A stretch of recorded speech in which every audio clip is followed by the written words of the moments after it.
Yang namanya Advan ibarat dikasih hati, dia minta jantung. Brand lokal satu ini gue perhatiin emang makin lama makin ambisius aja. Waktu itu kita juga udah sempat bahas tablet sama laptopnya yang murah meriah. Dan sekarang giliran TV-nya yang kita tes.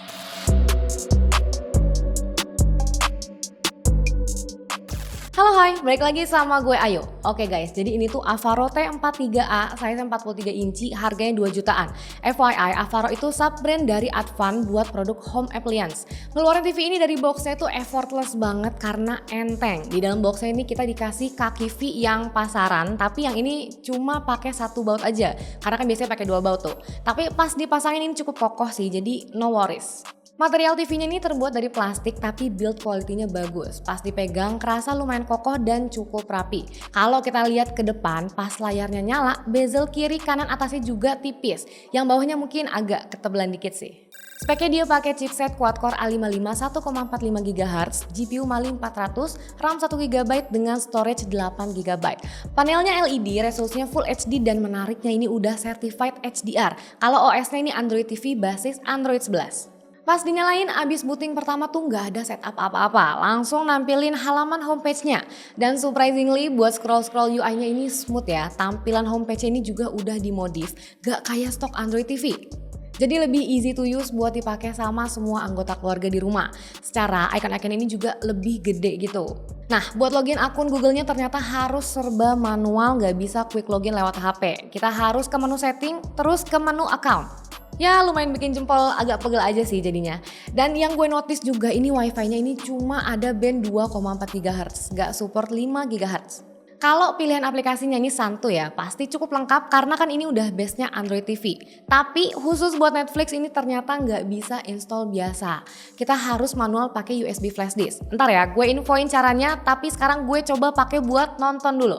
Gue coba YouTube dan wow, ini kualitas panelnya di atas ekspektasi gue. Gambarnya tajam, detailnya sama warnanya juga lumayan stand out keluar.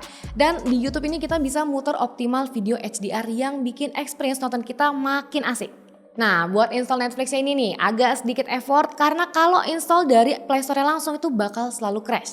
Pertama, kita harus uninstall Netflix bawaannya. Caranya ke setting terus command. Pilih apps, terus pilih Netflix dan pilih uninstall.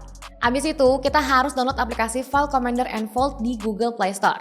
Terus download juga APK Netflix, linknya ini gue share di deskripsi. Masukin APK tadi ke USB, colokin USB-nya ke TV, terus buka aplikasi File Commander yang barusan diinstal, terus kita pilih file APK-nya dan install.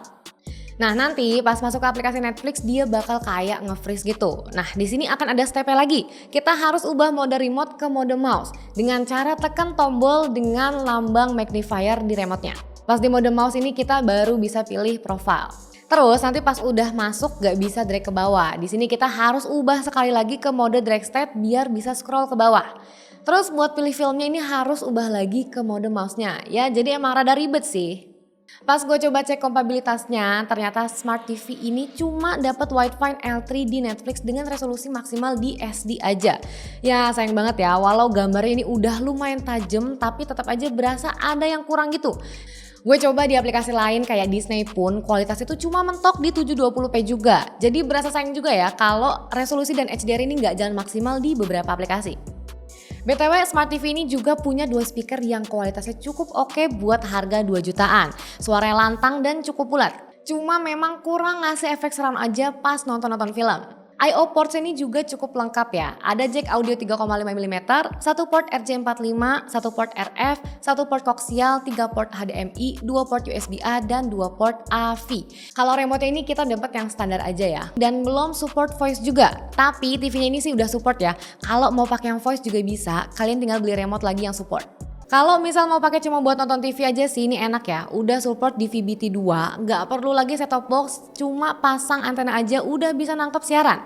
Dan konsumsi dayanya juga ini irit ya, maksimal cuma 75 watt, jadi cocok lah buat teman-teman yang pakai daya listriknya 1300 ke bawah. Jadi kesimpulannya, TV ini tuh sebenarnya cakep, build quality juga solid, bezel tipis, UI-nya juga smooth, gambarnya oke dan support HDR. Sayangnya kualitas gambar ini nggak maksimal di Netflix. Ini yang bakal jadi deal breaker yang kuat banget. Tapi ya dengan ngerogoh kocek 2 jutaan bisa dapat Smart TV begini ya. Wah ini udah lumayan banget sih. Apalagi kalau cuma buat nonton TV lokal atau nge-YouTube.